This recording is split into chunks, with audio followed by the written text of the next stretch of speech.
ಮಾತಾಡ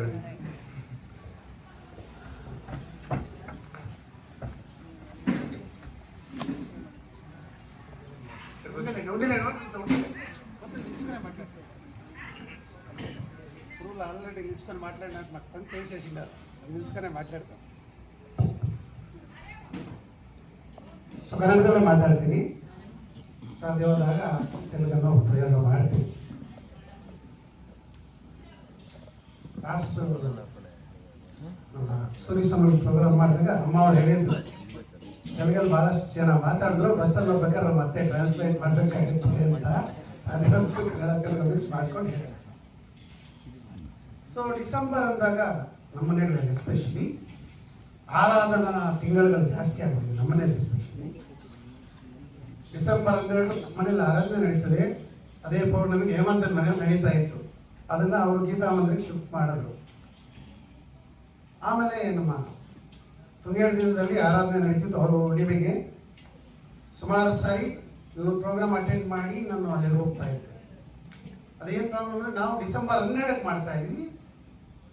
ಸಿದ್ಧಗಂಗಾನಂದ ಮಹರ್ಷಿಗಳ ಶಿಷ್ಯರಾದ ಸಾಧು ಮಾತಾ ಆದಿಲಕ್ಷ್ಮಮ್ಮ ಅವರು 96 ಇದ್ದಾದ್ರು. 28ನೇ ಆರಾಧನೆ ಮನೆ ನಡೆದದ್ದು.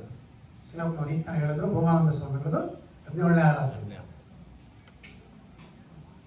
ಕಲ್ಯಾಣ ದುರ್ಗದಲ್ಲಿ ಮುಗಿಸ್ಕೊಂಡು ಸ್ವಾಮಿ ಶಿವಾನಂದರು ನಮ್ಮ ಮನೆಗೆ ಬರೋ ಪೂಜೆಗೆ. ಇನ್ಫ್ಯಾಕ್ಟ್ ಅಮ್ಮ ಅವ್ರನ್ನ ಸನ್ಯಾಸಿನಿ ಆಗಿರಲಿಲ್ಲ, ನಮ್ಮ ಮನೆಗೆ ಬಂದು ಇವರು ಜವಾನು ನಮ್ಮ ಮನೆಯಲ್ಲಿ ಆರಾಧನೆಗೆ ಕಾರ್ಯಕ್ರಮ ನಡೆಸ್ಕೊಟ್ಟಿದ್ರು. ನಂತರ ಸೂರಿ ಸ್ವಾಮಿಗಳು ಅಂತಾನೆ ಆತ್ಮೀಯವಾಗಿ ಕರಿತೀವಿ, ನರೋತ್ತಮ ಸ್ವಾಮೀಜಿ ಮನೆಗೆ ಬರೋಕ್ಕೆ ಸ್ಟಾರ್ಟ್ ಮಾಡಿದ್ರು. ಅವರ ಡೈರೆಕ್ಟಾಗಿ ಅಲ್ಲಿಂದ ಬರೋರು ನಾನು ಪಿಕಪ್ ಮಾಡಿಕೊಂಡು ಕರ್ಕೊಂಡು ನಮ್ಮನೆಯಲ್ಲಿ ಆರಾಧನೆ ನಡೀತಿದ್ವಿ. ಇಲ್ಲಿ ಆಯಾ ಪೂಜೆ ಆಯಿತು. ಅದಾದಮೇಲೆ 2-3 ಸಾರಿ ಆಯ್ತು ಸೀನಣ್ಣ ನಮ್ಮ ಮನೆಗೆ ಬಂದಿದ್ದಾರೆ ಡಿಸೆಂಬರ್ 12ಕ್ಕೆ. ನೆಕ್ಸ್ಟು ಭೂಮಾನಂದರದ್ದು ಆರಾಧನೆ ಅವ್ರು ಸ್ಟಾರ್ಟ್ ಮಾಡಿದ್ರು. ಪ್ರತಿ ಸಾರಿ ಸೂರ್ಯ ಸ್ವಾಮಿಗಳು ಇಲ್ಲಿಗೆ ಬರೋದು, ಮಧ್ಯಾಹ್ನ ಮುಗಿಸ್ಕೊಂಡು ರಾತ್ರಿ ನಮ್ಮ ಮನೆಗೆ ಬರೋದು, ಹೀಗೆ ಆಗ್ತಿತ್ತು. ನನ್ನನ್ನು ಕರೆಯೋರು ನಾನು ಬರೆಯೋಕ್ಕೆ ಆಗ್ತದೆ. ಮಾರನೇ ದಿವಸ ನಮ್ಮ ಮನೇಲಿ ಪೂಜೆ ಇದೆ. ಸಿರಣ ಆಗಲ್ಲ, ಸಿರಣ 12 ನಂಗೆ ಪೂಜೆ ಇದೆ, ನೀವು 11 ಮುಗಿಸ್ಕೊತೀರ ಬಂದರೆ 12ಕ್ಕೆ ಅಂದ್ರೆ ಅವ್ರು ಬರೋದು. ಈ ಸಾರಿ ನನ್ನ ಮೇಲೆ ಕೃಪೆ ಇಟ್ಟು ಗೀತಾ ಜಯಂತಿ ಬಿದ್ದಿದ್ದರಿಂದ ಗೀತಾ ಜಯಂತಿಯನ್ನ ಡಿಸೆಂಬರ್ 11 ಮಾಡಿ ಭೂಮಾನಂದರ ಆರಾಧನೆಯನ್ನ 14ನೇ ತಾರೀಕು ಮಾಡ್ತಿದ್ದಾರೆ. ವಾಸ್ತವವಾಗಿ ದಿನಾಂಕದ ಪ್ರಕಾರ ಡಿಸೆಂಬರ್ 11. ಸೊ ದಯವಿಟ್ಟು ನಾನು ನಿಮಗೆ ಅಭಾರಿಯಾಗಿರ್ತೀನಿ. ಇವತ್ತು ಅವಕಾಶ ಮಾಡಿಕೊಟ್ಟಿದ್ದೀರಾ ಭೂಮಾನಂದರ ಆರಾಧನೆಯನ್ನ ಅಟೆಂಡ್ ಮಾಡಲಿಕ್ಕೆ. ಇಷ್ಟು ವರ್ಷಗಳ ನಂತರ ನನಗೆ ಅವಕಾಶ ಮಾಡಿಕೊಟ್ಟದ್ದಕ್ಕೆ ಶಿವಣ್ಣನವರಿಗೆ ವಂದನೆಗಳು. ಇದರ ಜೊತೆಗೆ ನಡೆದ ಒಂದು ವಿಶೇಷ ಸ್ವಾಮಿಗಳು ಹೇಳಿದ್ದು ಬಹಳ ಚೆನ್ನಾಗಿತ್ತು. ಏನಂದ್ರೆ, ಪ್ರತಿ ವರ್ಷ ಸೂರಿ ಸ್ವಾಮಿಗಳು ನಮ್ಮನಲ್ಲಿ ಭಗವದ್ಗೀತೆ 18 ಅಧ್ಯಾಯಗಳ ಪಾರಾಯಣ ಸ್ವಾಮಿಗಳೇ ಕುತ್ಕೊಂಡು ಮಾಡಿಸ್ತಾ ಇದ್ದಿತ್ತು. ಈ ಸಾರಿ ಗೀತಾ ಜಯಂತಿ ಇದ್ದಿದ್ದರಿಂದ ಇಲ್ಲಿತ್ತು. ಅಮ್ಮನವರು ಕೂಡ ಗೀತಾ ಜಯಂತಿ ಕಾರ್ಯಕ್ರಮಕ್ಕೆ ಕರ್ಕೊಂಡು ಹೋಗಿದ್ದಾರೆ. ಅಲ್ಲಿಂದ ಬಂದರು ಸ್ವಾಮೀಜಿ. ಸ್ವಾಮಿಗಳು ಸಂಜೆ ಬಂದಿತ್ತು. ಸಹಜಾನಂದರು ಪ್ರತಿ ವರ್ಷ ಕರಿತೀವಿ, ಮೌನದಲ್ಲಿ ಇರ್ತಿದ್ರು. ಸುಮಾರು ಸಾರಿ ಅದೇ ಶಾರದಾ ಶಿವಾಶ್ರಮದಲ್ಲಿ 3 ವರ್ಷದಿಂದ ಅಲ್ಲಿ ಒಬ್ಬರು ಸನ್ಯಾಸಿನಿ ಆಗ್ತಿದ್ರು, ಅಲ್ಲಿ ಹೋಗಿದ್ರು. ಲಾಸ್ಟ್ ಕಾರ್ಯಕ್ರಮದಿಂದ ಸ್ವಾಮೀಜಿನೂ ಬರ್ತಾ ಇದ್ದಾರೆ. ಈ ಸಾರಿ ನಾನು ಕೇಳಿದೆ, ಸ್ವಾಮೀಜಿ ಹಾಸನ ಹೋಗ್ತಾ ಇದ್ದೀನಿ, ಬೆಲ್ಲ ಹೋಗ್ತೀನಿ, ಅಲ್ಲಿಂದ ಬರ್ತೀನಿ. ಸ್ವಾಮೀಜಿ ನಾನು ರಾತ್ರಿ ಬಂದು ಕರ್ಕೊಳ್ತೀನಿ, ಇಲ್ಲ ಅಲ್ಲಿ ಇರ್ತೀನಿ. ಬಂದರು. ಸೂರಿ ಸ್ವಾಮಿಗಳು ಸಂಜೆ ಬಂದರು, ಸುಮಾರು 6 ಗಂಟೆಗೆ ಬಂದರು ಅನ್ಸುತ್ತೆ ಸ್ವಾಮೀಜಿ. ನೋಡ್ತಾ ಇದ್ದಾರೆ, ಅವ್ರಿಗೆ ಅವಕಾಶನೇ ಆಗಲಿಲ್ಲ ನಾವು ಮಾತಾಡೋದಕ್ಕೆ. ಭಜನೆಗಳ ತಂಡಗಳು ಬರ್ತಾನೆ ಇದೆ, ಒಂದು ತಂಡಗಳ ರಾತ್ರಿ 12 ಗಂಟೆ ಮುಗಿದಿದ್ದು. ಸ್ವಾಮೀಜಿನೇ ಇದ್ರು. ಆಮೇಲೆ ರಾತ್ರಿ ಸ್ವಾಮೀಜಿ ನಮ್ಮ ಇನ್ನೊಬ್ರು ಆತ್ಮೀಯರಿದ್ದಾರೆ, ಯಶವಂತ ಅವ್ರ ಮನೆಯಲ್ಲಿ ಬಿಟ್ಬಿಟ್ಟು ಬಂದರು ಸ್ವಾಮೀಜಿಗಳನ್ನ. ಬೆಳಗ್ಗೆ ಸ್ವಾಮೀಜಿ ಬಂದರು. ಸ್ವಾಮೀಜಿ ಏನಾದ್ರು ಮಾತಾಡಿ ಅಂದಾಗ ಸ್ವಾಮೀಜಿ ಒಂದೇ ಒಂದು ವಿಷಯ ಕೊಟ್ಟರು, ಅದನ್ನು ಹೇಳಬೇಕು ನಾನು ಮುಖ್ಯವಾಗಿ. ಇಲ್ಲಿನ ಕಾರ್ಯಕ್ರಮ ಬಂತು ಹೇಳಿದೆ. ಹಾಗೆ ಸ್ವಾಮೀಜಿ ಒಂದು ಮಾತು ಹೇಳಿದ್ರು, ನನಗನ್ನೋ ಅಂತ ಕರೀತಾರೆ ನನ್ನನ್ನು. ಹೌದು, ಪೂಜಿ ದೇವರು ನನ್ನನ್ನು ಕರಿಬಾರ್ದು ಅಂತ ಹೇಳಿದ್ರೆ ಸ್ವಾಮೀಜಿಗೆ ಇಷ್ಟ ಅಲ್ಲ. ನನಗಾರು ವಿಷಯ చెప్పಲ್ಲ, మీ ఇల్లు పుష్పకైమానమైంది అని చెప్పేసి స్వామి, ನಿಮ್ಮ ಮನೆಯನ್ನ ಪುಷ್ಪಕೈಮಾನ ಅಂತ ಕರೀತಾ ಇದ್ದೀವಿ ಅಂತಂದ್ರು. ಹನುಮನಗರದಲ್ಲಿ ಮನೆ ಇದ್ವಿ. 65-66ರಲ್ಲಿ ಸಿದ್ಧಗಂಗಾನಂದ ಮಹರ್ಷಿಗಳು ಅಲ್ಲಿ ಎಂಟ್ರಿ ಆಗಿದ್ರು. ಆ ಮನೆಗೆ ಅವರು ಪದ್ಮವ್ಯೂಹ ಅಂತ ಕರೆದಿದ್ರು. ದಯವಿಟ್ಟು ಹೇಳ್ತಾರೆ, ಗಮನಿಸಿ. ಆ ಮನೆಗೆ ಸಿದ್ಧಗಂಗಾನಂದ ಮಹರ್ಷಿಗಳು ಪದ್ಮವ್ಯೂಹ ಅಂತ ಕರೆದಿದ್ರು. ನಿನ್ನೆ ನಮ್ಮ ನರೋತ್ತಮಾನಂದ ಸ್ವಾಮೀಜಿಗಳು ನಮ್ಮ ಮನೆಯನ್ನ ಪುಷ್ಪಕ ವಿಮಾನ ಅಂತ ಕರೆದಿದ್ದಾರೆ. ಇದನ್ನ ಯಾಕೆ ಹೇಳ್ತಾ ಇದ್ದೀನಿ? ಪುಷ್ಪಕ ವಿಮಾನ ನಮಗೆ ರಾಮಾಯಣದ ಕಾಲದಲ್ಲಿ ಬಂದಂಥ ಒಂದು ಪ್ರಸಂಗ. ಪದ್ಮವ್ಯೂಹ ನಾವು ಸಾಮಾನ್ಯವಾಗಿ ಕೇಳೋದು ಮಹಾಭಾರತದಲ್ಲಿ. ಏನಪ್ಪ ರಾಮಾಯಣಕ್ಕೂ ಮಹಾಭಾರತಕ್ಕೂ ಲಿಂಕ್ ಇಡ್ತಾ ಇದ್ದಾರಾ ಅಂತ ಅನಿಸ್ಬೋದು. ನಾನು ಸ್ವಾಮೀಜಿ ಬಹಳಷ್ಟು ಸಮಸ್ಯಾಪರವನ್ನು ಮಾತಾಡಬೇಕಾದ್ರೆ ಒಂದು ಸಮಸ್ಯಾಪರಣ ಕುಂದಿಸಲು ರಾವಣ ಕುಂಭಕರ್ಣ ಅಂತ ನಾನು ಸ್ವಾಮೀಜಿ ಮಾತಾಡ್ತಾ ಇದ್ದೀವಿ. ಅದರಲ್ಲಿ ಆ ಪ್ರಸಂಗ ಬಂದಾಗ ತಾರಾನಗರದಲ್ಲಿ ಭೋಜರಾಜನ ಆಸ್ಥಾನದಲ್ಲಿ ನಡೆಯುತ್ತೆ ಪ್ರಸಂಗ. ಕಾಳಿದಾಸ ಇನ್ನೂ ಬಂದಿರಲ್ಲ. ಆ ಸಮಸ್ಯೆಯನ್ನು ಕೊಟ್ಟಾಗ ಇನ್ನೊಬ್ರು ಕೇಳ್ತಾರೆ, ಏನಪ್ಪ ರಾಮಾಯಣಕ್ಕೂ ಮಹಾಭಾರತಕ್ಕೂ ಲಿಂಕ್ ಇಡ್ತಾ ಇದ್ದೀರಾ ಅಂತ. ಆಮೇಲೆ ಬಿಡಿಸ್ತಾರೆ ಕಾಳಿದಾಸ, ಇಲ್ಲಿ ನಾವು ಪುಷ್ಪಕ ವಿಮಾನಕ್ಕೂ ಪದ್ಮವ್ಯೂಹಕ್ಕೆ ಏನು ಲಿಂಕ್ ಇಡ್ತಾ ಇದ್ದೀವಿ? ಸೊ ಪದ್ಮವ್ಯೂಹದಲ್ಲಿ ನಿಮ್ಗೆ ಗೊತ್ತು ಆಲ್ರೆಡಿ ಉತ್ತರೆಯ ಗರ್ಭದಲ್ಲಿ ಯಾರಿರೋದು ಅಲ್ಲ, ಸುಭದ್ರೆಯ ಗರ್ಭದಲ್ಲಿ ಯಾರಿರೋದು? ಸುಭದ್ರೆಯ ಗರ್ಭದಲ್ಲಿ ಯಾರಮ್ಮ ಇದ್ದಿದ್ದು? ಪದ್ಮವ್ಯೂಹ ಫುಲ್ಲು ಕೇಳಿಸ್ಕೊಂಡ ಏನಾಯ್ತು? ಕರೆಕ್ಟಾ? ಅದೇ ರಾಮಾಯಣದಲ್ಲಿ ನೋಡಿ, ರಾವಣ ಸತ್ತೋಗ್ತಾನೆ. ಆಕ್ಚುಲಿ ಅದು ಪುಷ್ಪಕ ವಿಮಾನ ಯಾರ ಹತ್ರ ಇರುತ್ತೆ? ಫಸ್ಟ್ ಕುಬೇರನ ಹತ್ರ. ಅದನ್ನ ಬಲವಂತ ಕಿತ್ಕೊಂಡವ್ರು ಯಾರು? ಅದ ನಂತರ ಯಾರಿಗೆ ಬಂತು? ವಿಭೀಷಣಗೆ ಬಂತು.